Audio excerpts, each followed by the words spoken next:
Bonjour, chers amis téléspectateurs, chers amis internautes, fidèles à la radio-télévision Peuple d'abord.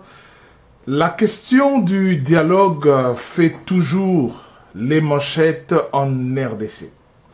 L'opposition dite institutionnelle vient de faire une fracassante déclaration dans laquelle elle ne semble pas appuyer les schémas du dialogue.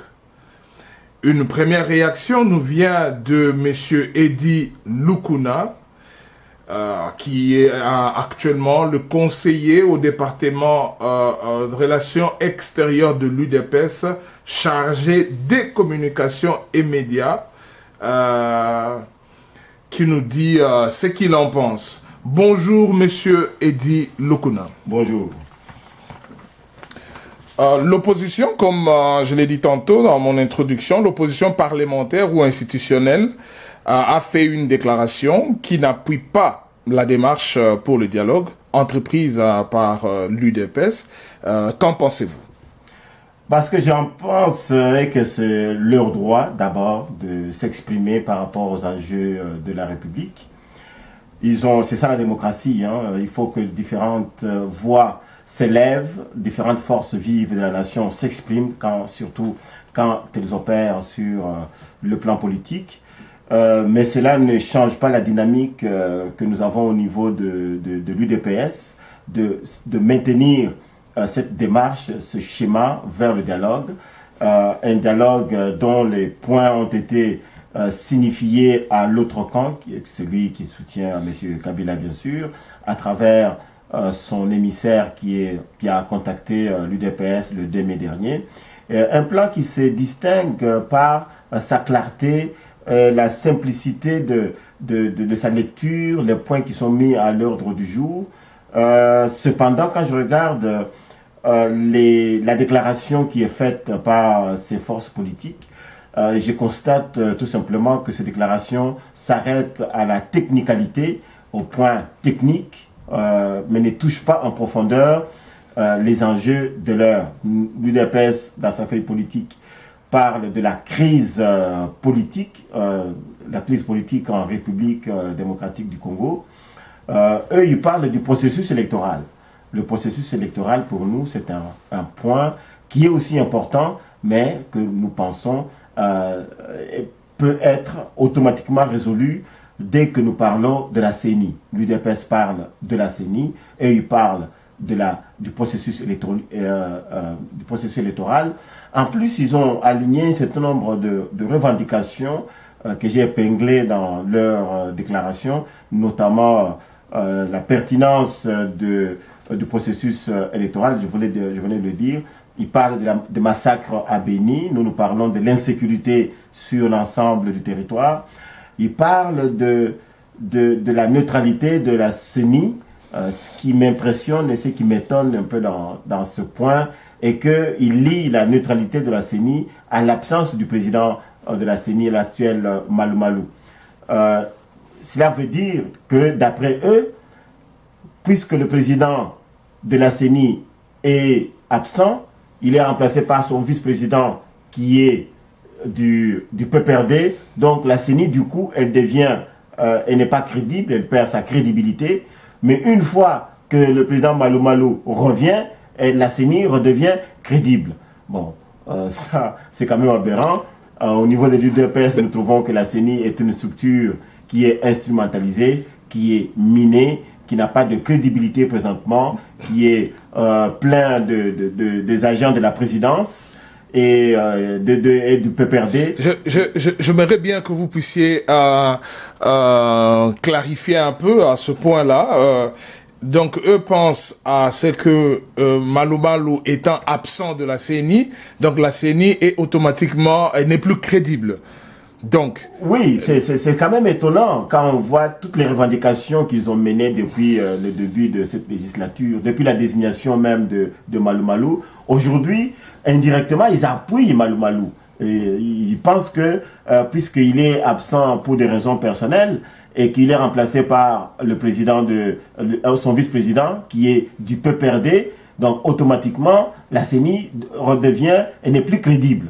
Donc, dès que Malou Malou retrouve son poste, tout d'un coup, la CENI redevient crédible. Qui est Malou Malou, Monsieur Malou Malou? Malou Malou, on sait, c'est le conseiller de M. Kabila qui a été désigné comme président de la CENI à l'époque.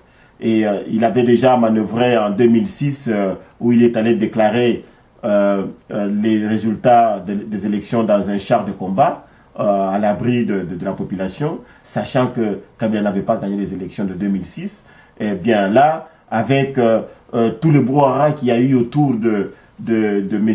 Ngoï Mulunda après ces déviations flagrantes, après avoir déclaré M. Kabila encore gagnant alors qu'il n'était pas, alors qu'il avait perdu les élections, on rappelle au service M. Malou Malou pour rééditer l'exploit de 2006. Donc si je vous comprends bien, la CENI sans Malou Malou, ou soit avec Malou Malou, reste un instrument de Kabila ou de force du statu quo. Mais absolument, parce que si on regarde seulement du point de vue structuration, la structure en soi ne pose pas de problème, mais les dirigeants de cette structure, si on considère que la CENI est composée de la plénière du bureau, après ça, il y a 4 grands organes décisionnels, en l'occurrence le secrétariat exécutif national qui est occupé par quelqu'un du MSR, donc de la majorité de M. Kabila, le Centre national de traitement qui s'occupe des questions liées au fichier électoral, occupé par quelqu'un du MSR,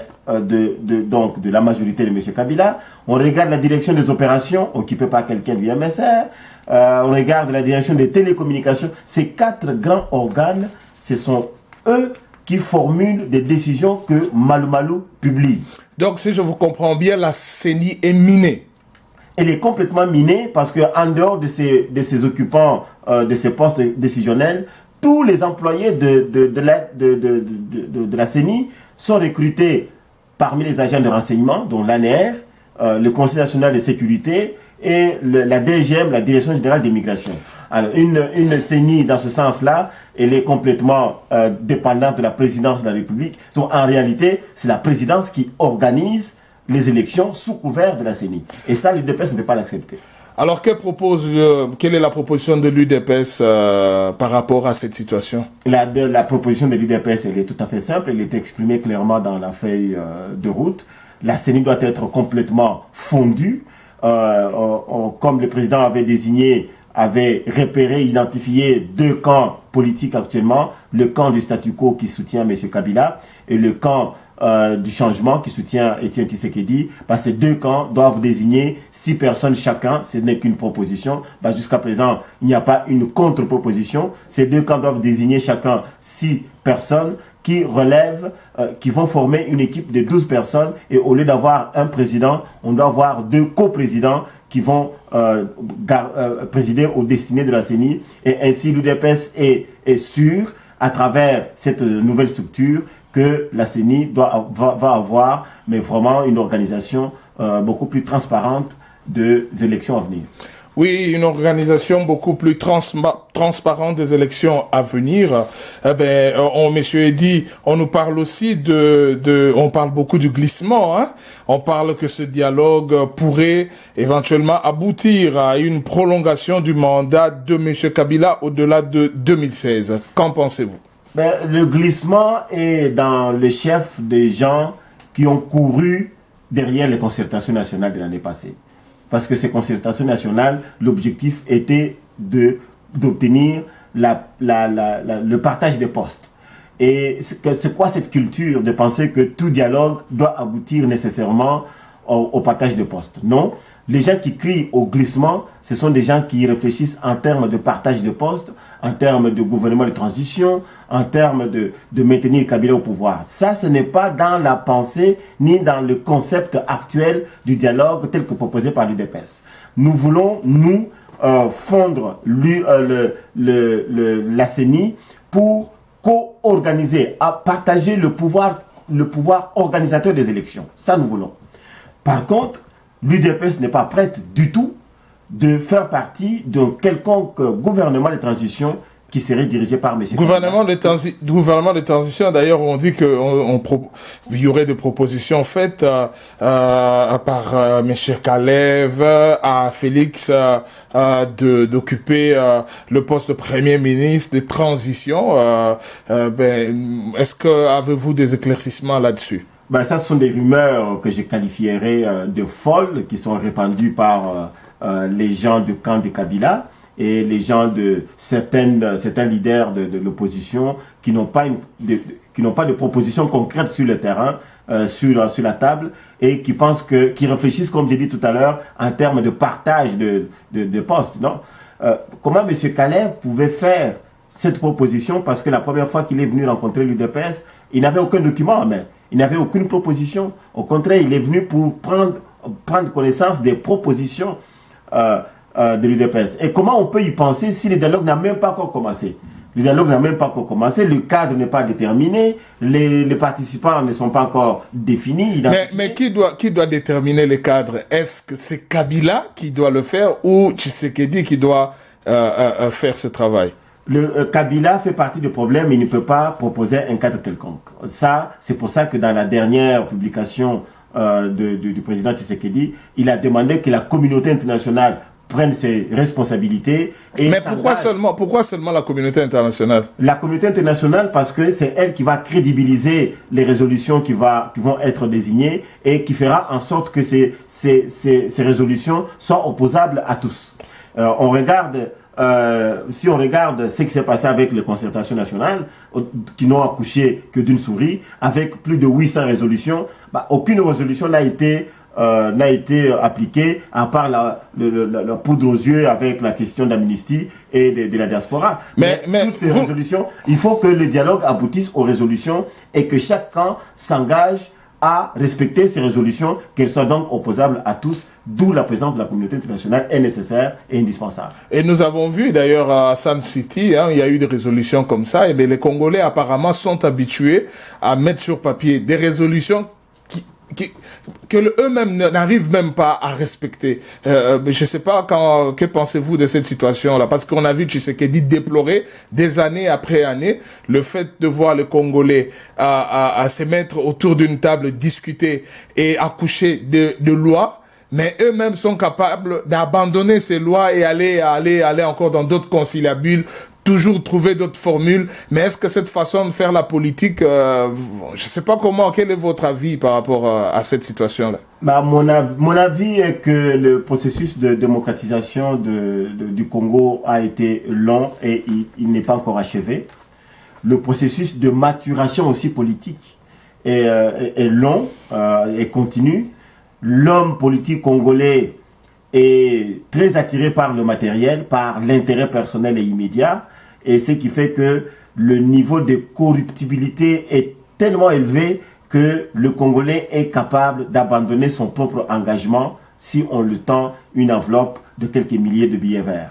Donc ça compromet vraiment l'avenir politique de ce pays. Il va falloir que les gens se mettent debout, considèrent d'abord l'intérêt collectif, l'intérêt du pays, avant de voir les enveloppes qu'on peut leur tendre de gauche à droite, qui font que à un moment donné, ils ne sont plus capables de respecter leur propre engagement. Ça, c'est vraiment dommage. Et on espère que à partir de maintenant, les Congolais vont commencer à prendre plus conscience des enjeux nationaux, de les privilégier avant de privilégier les intérêts personnels qui font que on est exposé à la corruption et on cède très facilement devant l'argent. Oui, on cède très facilement devant l'argent. On a vu Tshisekedi faire preuve plusieurs années, il est resté constant. De propositions, d'argent, de biens, de ceci, cela. Il a toujours dit non parce que il a dans son cœur le peuple congolais et il veut privilégier, il aime bien privilégier d'abord la nation congolaise, et voilà pourquoi il se bat, il continue à se battre pour que la démocratie devienne une effectivité au Congo. Dans ce même cadre de la démocratie, on parle déjà des élections qui sont en vue. cette année 2015. Et est-ce que l'UDPS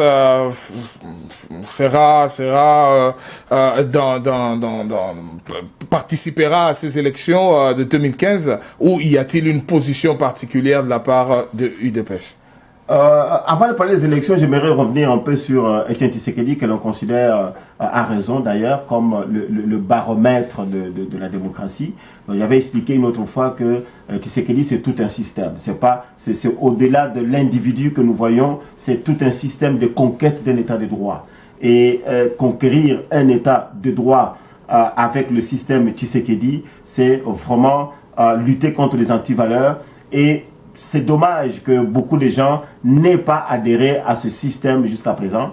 Mais au niveau de l'UDPS, étant donné que nous avons des milliers de membres à travers le pays, il y a des petits Tshisekedi qui sont nés partout.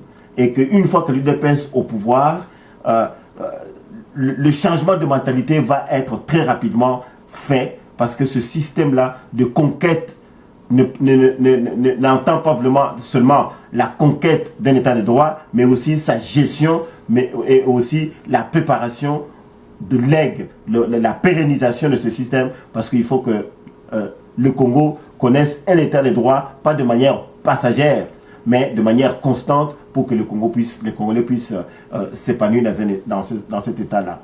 Maintenant, parlant des élections, oui, l'UDPS va aligner les candidats sur toutes les lignes. Le secrétaire général a déjà instruit tous les fédéraux pour qu'ils puissent être des mandataires, qu'ils puissent s'occuper de la collecte des candidatures et de leur acheminement auprès de la CENI. Nous menons deux luttes à la fois. Nous ne voulons pas être absents du processus, nous allons être présents, mais en même temps, nous nous battons pour qu'il y ait le dialogue et la refonte de cette CENI pour que les choses se passent de manière transparente. Mais pourquoi sinon, si on ne le fait pas, la CENI va éliminer les candidats qui sont élus pour en nommer d'autres, sortir des résultats falsifiés et poser toujours ce problème de légitimité tel que nous le connaissons présentement. Mais pourquoi, alors que vous décriez la CENI, et au même moment, vous allez déposer les candidatures, les gens se posent un peu de questions là-dessus. Pourquoi avoir opté pour cette stratégie-là?